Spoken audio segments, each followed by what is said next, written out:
Hey, Kelly, bringing you another episode of Toys and Tunes. How many times have you gone to the store looking for something new in Masters of the Universe that you haven't seen?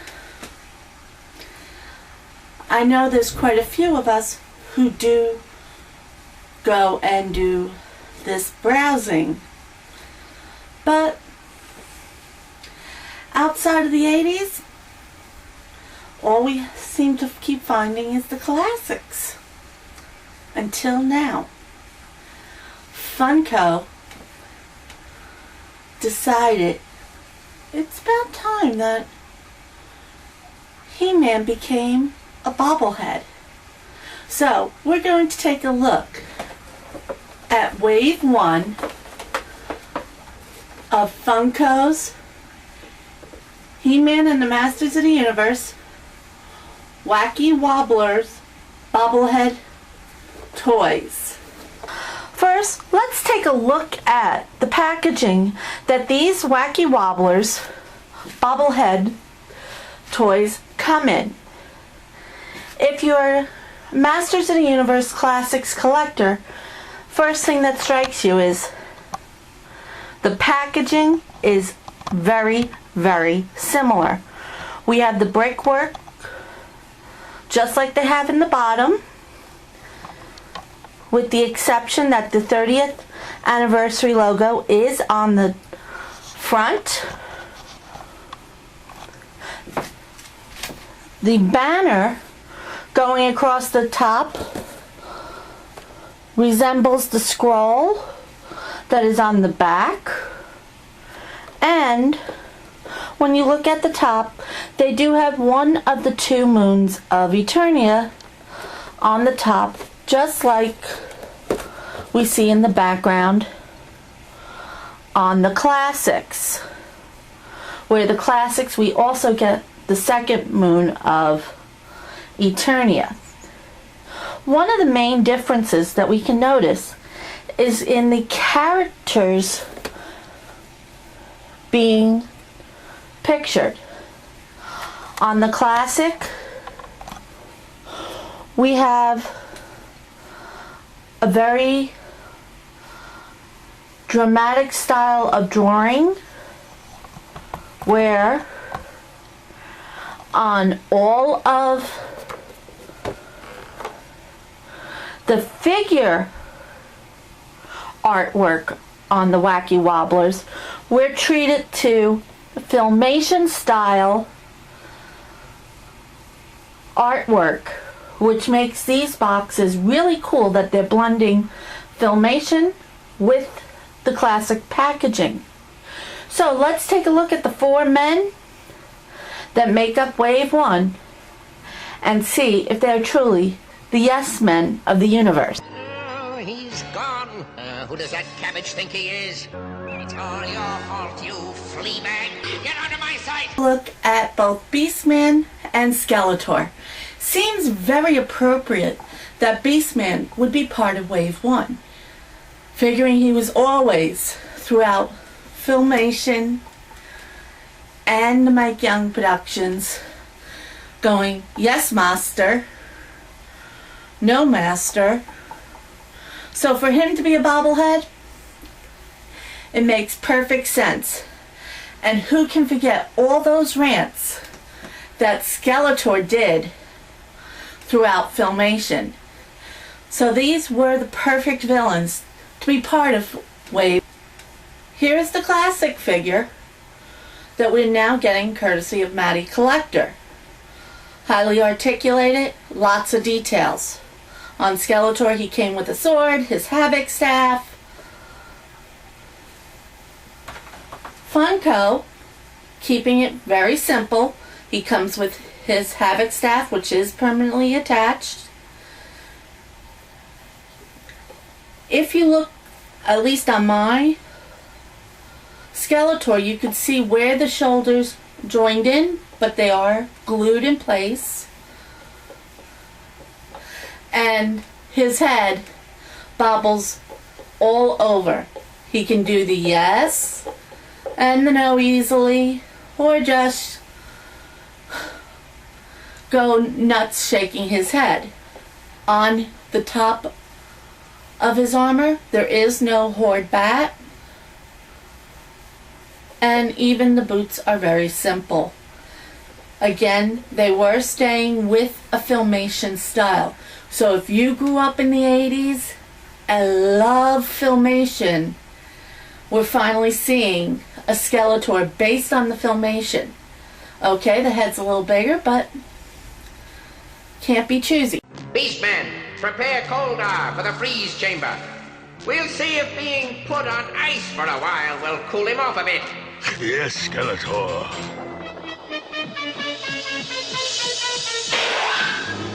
Hey! How'd you do that? How'd I do what? Never mind that. Where do you think you're going, huh? To get Coldar, Master. To ready for freezing, like you said. No, you're not to do anything until I tell you to, understand? Yes, Master.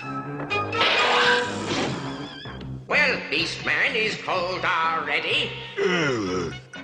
But you said not to. You said... I said to prepare Coldar for freezing. Now go prepare him. Yes. Oh, boy. And what do you think you're doing? But you said... Never mind what I said. Just do what I said. All right. What? It's an imposter. Quick, you fool, grab him. Which one? Him. Will you make up your minds, huh? Uh-oh. That sounds familiar. Gotta go. And we do have the classics Beastman. We can see the fur lining that surrounds his neck. He does have his medallion. Not as detailed as on the classics. No detail work on the belt. He does have his whip. And it stays very true to the Filmation style, where even Beastman's boots were orange. Where in the classics, he's barefoot. Become sort of Mike. It worked. Just kidding. Oh, no thanks. Next comes probably everyone's favorite little nuisance, sometimes troublemaker. Filmation designed Orko to be like the kids so they could relate to someone on the show who would get into trouble, try and get out of doing stuff. And I think Funko really captured Orko. He's slightly lighter than the actual cells used in Filmation, but they captured all his looks. From the classics line, they gave him his staff. Those who followed Filmation know he lost his wand, he lost his amulet upon arriving on Eternia. Still with the classics base, great wobble, and compared to his classics version, it is still a dead-on. The only thing I wish they did with Orko, and it's not a big complaint, but if you are trying to be true to the Filmation, the hat was a little bit deeper orange. But I love this little guy as he's bobbling his head, probably trying to get out of something that Man-at-Arms wants. That's what I was afraid of. He's got more power than he can control.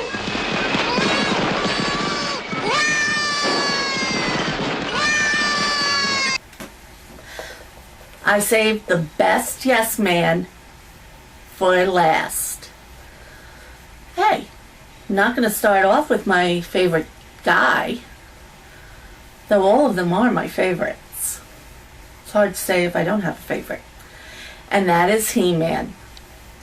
For over 30 years, I've personally wanted a Filmation style He-Man, to the point where I had a custom one made, but I still, even though it was really close, something was missing. Now, I'm getting a little closer to finding that perfect Filmation style. The artwork on his box is Filmation style, but the coloring is slightly off on He-Man. For those who are truly into Filmation, you know his wrist gauntlets should be bright orange. His armor should be a true blue, not a Confederate blue, which is a very dull shade of blue, near gray. So those are two of the points. The other is on his sword. It's not the Filmation sword. There. The neck down. The face, they didn't capture He-Man's face like it is in Filmation. It's more like a cross between the Classics version and the Filmation. They did put the traditional page boy hairstyle on him, and it's near the color. Little of his hair should be just a tad brighter, but it is still wonderful. Are these four worth looking for? I think they're all saying the answer, except for evil and good never agree. Huh. Beastman's still saying no. Same with Skeletor. But they are worth looking for. If you're a fan of Filmation, this might help bridge that gap as we're slowly getting more Filmation characters in the Classics line. If you're a completist, you definitely need to have these. Or if you just collect anything and everything that's Masters of the Universe, you definitely have them. The heads are not removable, so you can't put Orko's head on Granomir. Till next time, I'm Kelly. Good journey.